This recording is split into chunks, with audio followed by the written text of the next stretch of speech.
Before we dive into the fascinating world of ghosts, a reminder to subscribe to our channel and hit that like button if you're enjoying the content.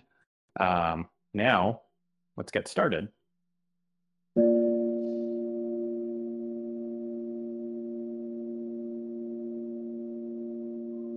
As someone who's spent countless hours immersed in both versions of this delightful supernatural sitcom, I must admit that comparing the ghostly inhabitants of Ghosts US and UK is akin to choosing between favorite children. It's simply not fair. However, being an old soul with a penchant for British humor, my heart leans towards the original, darker, and more emotionally nuanced version. The CBS show titled Ghosts introduces viewers to a group of ghostly characters, each originating from different eras, leaving fans curious about what were the circumstances behind the deaths of Ghosts' characters. Every ghost carries their own distinct narrative and cause of death. Uh, Although these 8 spectral beings have vastly contrasting viewpoints due to their historical experiences, they form an unusual bond akin to family. In the series, we meet Thorfinn, a Viking who embarked on a journey to North America but was unintentionally abandoned by his fellow Vikings. He was struck by lightning on the land that would later become the location of Sam and Jay's house, acquiring a ghostly ability to cause lights to flicker. Thorfinn shares an uncanny resemblance to a true blue Viking.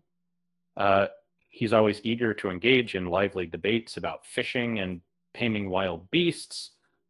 Sassapus, on the other hand, died of unknown reasons in the 1520s. He's a Lenape man from the Hudson Valley region of New York, and his spectral abilities include causing individuals who pass through him to feel a euphoric sensation lasting around an hour. Sassapus frequently reminds the others of their fates, many of which he witnessed himself. Isaac, a captain during the American Revolutionary War, passed away from dysentery between 1775 and 1783. He possesses an eerie ability to make people catch whiffs of sewage whenever they pass through him. Isaac consistently upholds his dignity as demonstrated when he engages in negotiations with the Redcoats, some of whom perished on the property earlier. Hetty, a wealthy family member from the late 1800s, died by suicide strangulation after her husband Elias disappeared and his debts and crimes fell upon her. She sought refuge in the library and ended her life using a telephone cord to strangle herself. Hetty doesn't show any exceptional ghostly abilities, but she does manage to possess Jay during season 1, episode 10. Alberta, a jazz singer from the 1920s, finally confirms her suspicions that she was poisoned by her no-good bootlegger boyfriend. She embodies a lot of what made the 20s roaring, from her tasseled flapper attire to her lively vocabulary, and from her confident singing voice to her fiery passions for women's rights. Alberta's unique spectral talent lies in her ability to be heard humming by the living whenever she desires. 10 cents for Flower, a free-spirited hippie from the 60s, was killed by a bear on the Woodstone estate following a music festival excursion. She possesses an ability to cause individuals who pass through her to feel a euphoric sensation lasting around an hour. Flower's character is not just superficial. She has a rich complexity due to her past involvement in various cults and cult-like groups. Pete, a scout leader from 1985, was shot in the neck by one of his scout troop members who he maintains an ever optimistic demeanor within ghosts.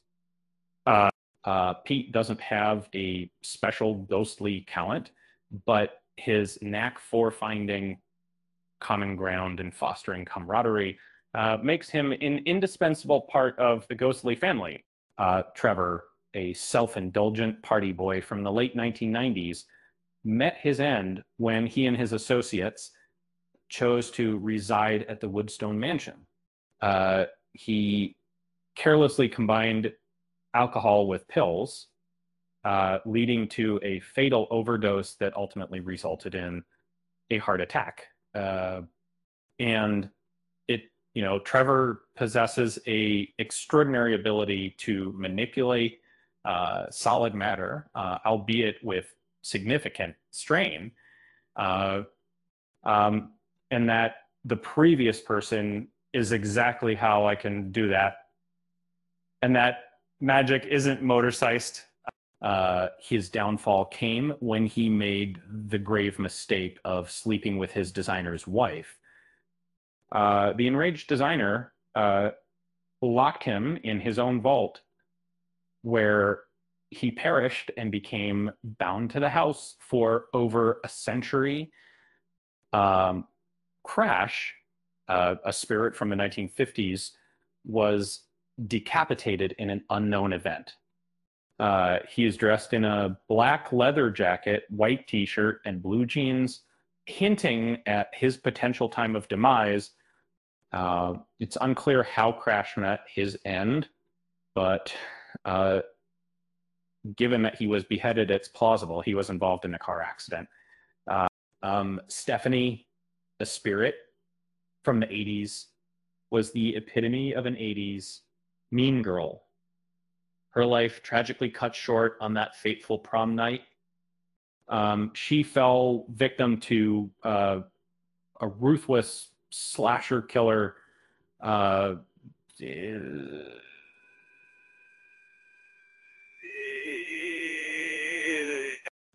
boyfriend and she were preparing for a romantic moment at Woodstone Mansion when, unfortunately, an escaped chainsaw murderer appeared, ending their lives in the most gruesome manner. The Cholera Ghosts, a group of spirits from the original British adaptation, perished from cholera and dwell in the basement of the mansion. They were all people infected with cholera who were placed in the pest house where they were supposed to get treated, but were left to die by starvation, illness, or suffocation from living in the basement. The British Ghosts, a group of spirits from the Revolutionary War, reside in a shed on the premises rather than the house. So they passed away back then, and they're familiar with Isaac, but they generally prefer to stay in their shed and maintain privacy. Occasionally, they make appearances in the main house every few years to redraw property lines. Which version of the show has better ghosts? It's a question that has sparked a heated debate among fans. While both versions have their unique charms, the US version leans towards a comedic sitcom style, which could make its spirits seem funnier, though they might not be as fully developed. On the other hand, the UK version is often seen as more somber and delves into emotional aspects that the US version avoids. In the end, it's up to personal preference. Some fans prefer the ghosts in the US version because they're rooted in American history, making them more relatable to US audiences. Others prefer the original UK version for its darker and more emotionally nuanced tone. With that said, thanks for watching, and until next time.